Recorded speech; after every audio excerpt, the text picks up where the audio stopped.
आई meeting में तो मुझे फील हुआ कि मैं महिला हूँ क्योंकि यहाँ पे कोई भी मुझे दिखा नहीं। आमतौर पे मैं कोशिश करती हूँ कि लोग मुझे महिला ना समझे, मुझे एक व्यक्ति के तौर पे लें। लेकिन जब मैं कहीं अभी मैं आई हूँ, जो जिन्होंने नाम लिख रहे थे वो बोले कि आप बोलिए आप महिला हैं, तो महिला होने के नाते तो पहले मैं यहाँ आई नहीं हूँ, मुझे आप व्यक्ति के तौर पे लीजिए। और मैं जब आई यहाँ पे तो शरद यादव जी को देखी, मैं यहाँ पे मंच पे भाषण दे रहे थे, तो मुझे लगा कि अच्छा ये पॉलिटिकल ड्रामा है, लोगों को बुलाया गया है और शरद यादव जी भाषण दे रहे हैं। पर मुझे बहुत अच्छा लग रहा है कि मैं यहाँ बोल रही हूँ, मेरी बात सुनी जा रही है, हर आदमी को बोलने का अधिकार है। मैं जब यहाँ मीटिंग में आने वाली थी तो कई लड़कियों से बात की जो पिछड़ी समाज से हैं, इवन जो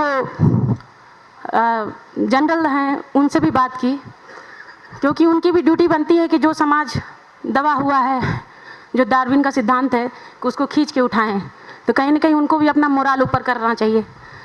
वो 2 दिन पहले तक कहीं कि मैं आऊँगी और सडनली मुझे मना कर दी।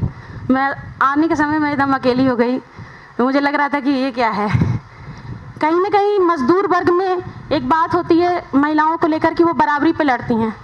चाहे शेड्यूल कास्ट में मैंने देखा है कि जो मजदूर वर्ग की महिलाएं हैं वो अपने पति से बराबर पे लड़ती हैं। हालांकि उनके साथ भी बहुत कुछ हो रहा है, लेकिन जो उनके समाज में जो उनकी बराबरी है उसमें कहीं ना कहीं वो खरी उतरती हैं। लेकिन जो पिछड़ा वर्ग की महिलाएं हैं वो तो पितृसत्ता के सिद्धांतों को और सारी चीज़ों को इतना बुरी तरीके से मानती हैं कि वो खुद ही पीछे रहती हैं, वो आना ही नहीं चाहती आगे कि किसी भी तरह का कोई बात कह सके। और जो लिमिट बनाई गई है क्रीमी लेयर की पैसे की, तो 7वां वेतन आयोग लागू होने के बाद जो है सबके सैलरी इतनी बढ़ गई है कि जो लिमिट है उसको थोड़ा अधिक करना चाहिए ताकि कई लोगों को इसका फ़ायदा मिल सके। एक त्रिस्तरीय आरक्षण था जिसमें प्रीलिम्स, मेंस और इंटरव्यू तक के आरक्षण की बात कही गई थी। और सबसे ज़्यादा दिक्कत ये होती है जब हम लोग इंटरव्यू में जाते हैं तो हमें बहुत बुरी तरीके से एहसास होता है कि हम किस जात के हैं। मेरे साथ दिक्कत है कि जब हम अम्बेडकर को मैं अपना आइकन मानती हूँ, अम्बेडकर को खुद दलित आइकन के रूप में बांध दिया गया है। मेरे कमरे में अम्बेडकर की हमेशा फ़ोटो लगी रहती है, लोग जैसे ही घुसते सोचते हैं कि ये चमार जात की होगी। मुझे बड़ा कष्ट होता है क्योंकि अम्बेडकर का बहुत ब्रॉड चरित्र है और वो सिर्फ कॉन्स्टिट्यूशन के ड्राफ्टिंग कमेटी के अध्यक्ष थे, वो इसमें इनको बांधा नहीं जा सकता। अम्बेडकर के साथ तो खुद ही गलत हो रहा है। वो पूरे देश के लिए उनको आइकन माना जा सकता है जिस तरह गांधी जी को बनाया गया है। गांधी जी की अपनी अलग दृष्टिकोण है, अपनी अलग समझ है और अम्बेडकर जी का अलग है। मैं दोनों को कभी भी तुलनात्मक रूप से देखती नहीं हूँ। और गांधी की अगर सही तुलना अगर किसी से की जा सकती है तो अरविंद घोष हैं, अरविंदो जिनका बाद में वो योगी बन गए, उनसे की जा सकती है। लेकिन गांधी की तुलना जिन मुद्दों पे अम्बेडकर की थी और जिन मुद्दों पे विवाद था उसमें मैं अम्बेडकर समर्थन करती हूँ। लेकिन गांधी की महानता अपनी जगह है और अम्बेडकर की महानता अपनी जगह है। अब मैं दोनों को एक्सेप्ट करती हूँ और मुझे गर्व है कि नेशन ऑफ द फादर जो है गांधी हैं, जिन्होंने पूरा देश घूमा था, पूरा देश को नेतृत्व किया था। जब मैं IAS की कोचिंग कर रही थी तो एक चीज़ हमको पढ़ाया गया था कि साइमन कमीशन में एक भी भारतीय नहीं है। तो अंग्रेज़ों से ये पूछा गया था कि क्यों भाई एक भी भारतीय नहीं, क्यों ऐसा क्यों? पूरे सब लोगों ने इसका विरोध भी किया था।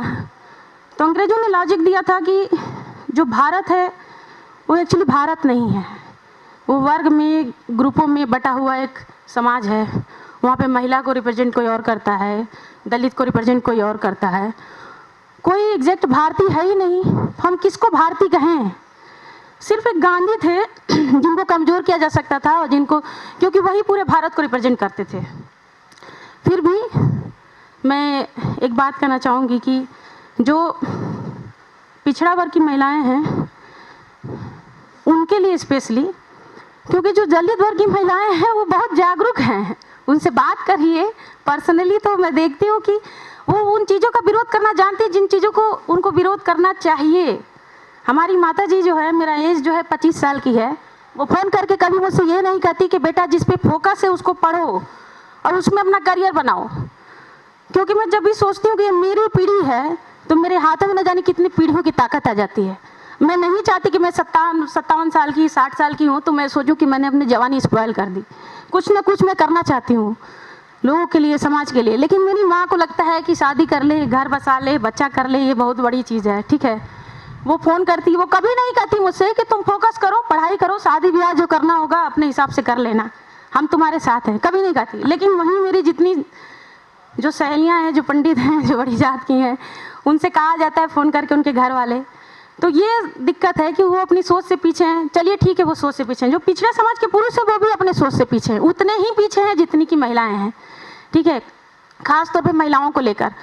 तो मैं चाहती हूँ कि इस जो आयोग जो प्रस्तावित है, पहले तो मैं संघ को हमेशा शक की नज़र से देखती हूँ, क्योंकि वो वर्ण व्यवस्था को कट्टर समर्थन करता है और हमेशा से आरक्षण का कहीं ना कहीं इनहेरेंट उसका विरोध रहा है। तो पहले तो जब ये आया कि ये अन्य पिछड़ा वर्ग को संवैधानिक दर्जा दी जाने की प्रस्ताव रखा गया, तो मुझे शक हुआ कि संघ वाले ऐसा कर रहे हैं जिनको, जो इसी के लिए जाने जाते हैं। तो मैं बस इतना कहना चाहती हूँ कि कुछ ऐसा किया जाए, उसमें कुछ ऐसे प्रावधान रखा जाए। अब क्या रखा जाए, लीगल टर्म क्या होना चाहिए क्या नहीं, कि जो पिछड़े वर्ग के जो पुरुष है वो अपनी महिलाओं को घसीट के लाएं रोड पे और उनको और वो कुछ ना कुछ आत्मनिर्भर बनाने की कोशिश करें।